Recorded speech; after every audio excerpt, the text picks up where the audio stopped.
Japan's sexual enslavement of Korean women during World War II is one unresolved issue that continues to strain relations between the two countries.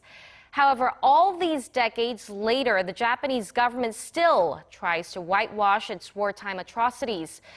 Now, fresh evidence has been found that should aid Seoul's efforts to corner Tokyo into facing reality. Lee Ji-won tells us more. Women with faces full of fear are lined up against a wall. A man presumed to be a Chinese officer talks to them. This short 18-second video is of 7 Korean women sexually enslaved by the Japanese soldiers in Yunnan province, southwest of China around the end of World War II. It is the first ever video footage of Korean victims that has been found. On Wednesday, Seoul City and Professor Chung Jin-sung of Seoul National University unveiled a video from 1944, which had been stored in the National Archives and Records Administration of the United States for over 70 years. Previously, footage of Chinese comfort women had been found, but there were only pictures and documents on the Korean comfort women.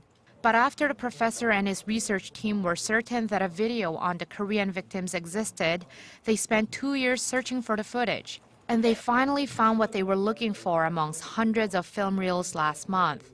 The footage was taken by an American combat photographer just after the region was reclaimed from Japan by the Chinese.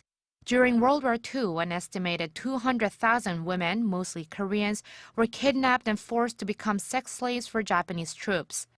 While an agreement between Korea and Japan was made by the previous Park Geun-hye administration in 2015, where Japan financially compensated the victims with 1 billion yen, or about $8.9 million, thousands of citizens and the surviving victims criticized and refused the deal, as Tokyo claimed there was no evidence of the Japanese military forcing the enslavement of women.